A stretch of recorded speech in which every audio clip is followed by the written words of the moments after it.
News at sunrise.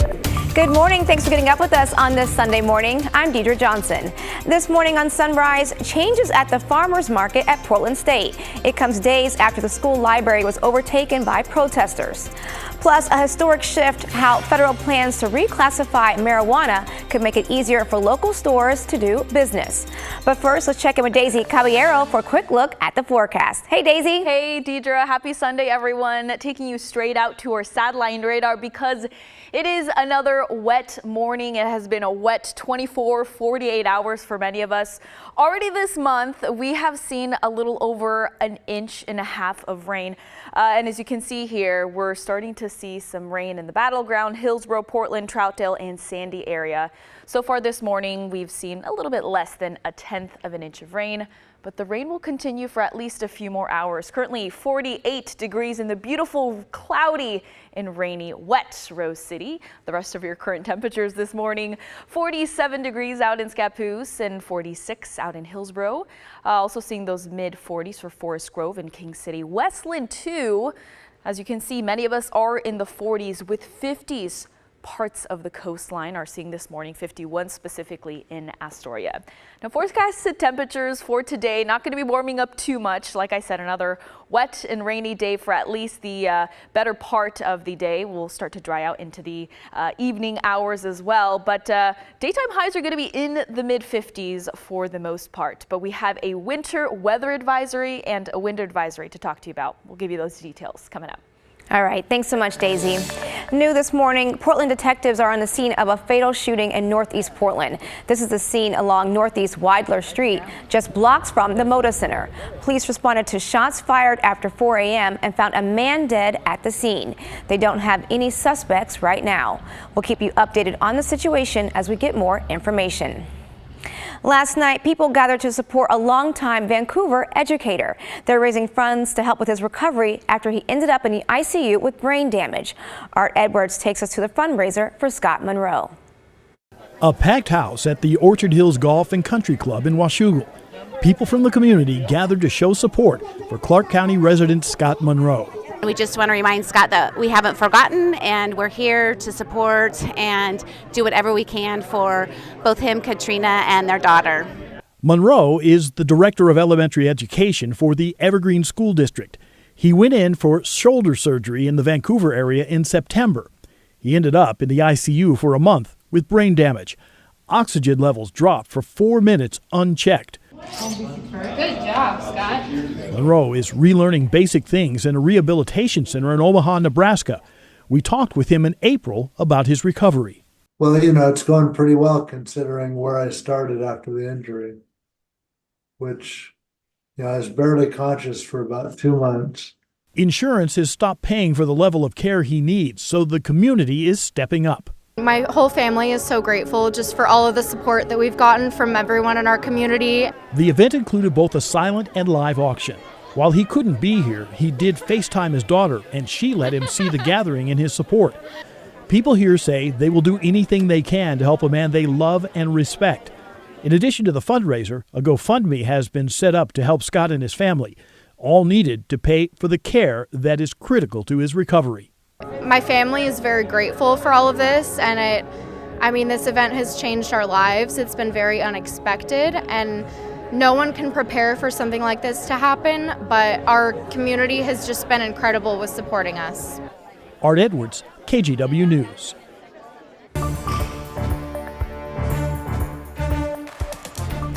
This morning, crews continue to evaluate the damage at the library at Portland State following the recent protests and occupation. Students return to class on Friday, but the library will likely stay closed until the fall as workers clean and make necessary repairs. The library team is working to get remote services up and running and set up other study spaces. Following a chaotic week on campus, also, the farmers market at Portland State went on as scheduled, but with a different layout. The market was moved 1 block from where it usually is, away from the campus library. It comes after protesters occupied the building for several days and caused extensive damage. The executive director of the farmers market says now's a good time to support local vendors. During times when everyone's having to adapt and do something a little bit different, it's a really good time to come out and show your support. The plan is for the market to return to its regular space next week. An early morning stabbing led to a standoff in Salem on Saturday. It ended with one person in a hospital and another in custody. It happened in the area of Phipps Lane Northeast and Beverly Avenue. Deputies arrived to find the victim in stable condition, but the suspect was still in the home. The SWAT team was called and negotiators spent 4 hours talking with the suspect. The 21-year-old suspect surrendered peacefully.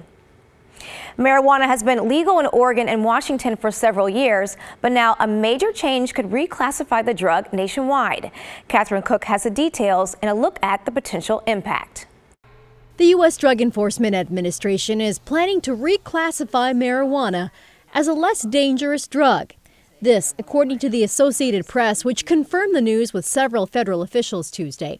It's a major shift in American drug policy. One Congressman Earl Blumenauer considers a victory in the war against the war on drugs. Personally, after having helped lead this movement for more than 50 years, today is a highlight. Blumenauer admits he doesn't know exactly when the change would happen, though he hopes soon. He says right now businesses are bound by federal restrictions around banking access and taxes. They can't write off expenses such as payroll, marketing, or rent, leaving many businesses upside down. By allowing them to fully deduct their business expenses, this is going to have a profound effect on the economics. It'll make it easier for them to be profitable. We've been operating as if we were a regularly taxed business and just eating it. Marissa Rodriguez is COO of Nimble, a wholesale cannabis dealer in Milwaukee. She had mixed emotions around Tuesday's news. Yay and ugh. It doesn't solve all of our problems. It's a great start. She thinks of those impacted by the justice system, arrested for simple marijuana possession over the years, something that's been legal in Oregon since 2014. In 2022, President Biden pardoned thousands of Americans convicted of simple marijuana possession under federal law. He pointed to racial disparities when it comes to laws around marijuana. While white and black and brown people use marijuana at similar rates, Black and brown people are arrested, prosecuted, and convicted at disproportionately higher rates. Rodriguez believes all of it has been pointing to broader federal changes like this one. I know it's not a done deal, but I'm really hopeful. And if and when the feds reclassify marijuana, Rodriguez says she and others will be focused on their next business move, exporting products out of state. It's really important that we're ready for it and that Oregon is in a position to compete because we have the best weed. Catherine Cook, KGW News. A local veteran is taking center stage as he's honored for his bravery in a national campaign. Bill Moyer from Wilsonville served in the Vietnam War as a Navy pilot. Now, 50 years later, he's in a commercial showing how he wouldn't have made it without those he served with. He appreciates the recognition for his service. When we first came back to Portland, nobody talked about Vietnam. Wasn't popular, and I don't think veterans were treated particularly well. The Today Show aired part of the commercial for Military Appreciation Month.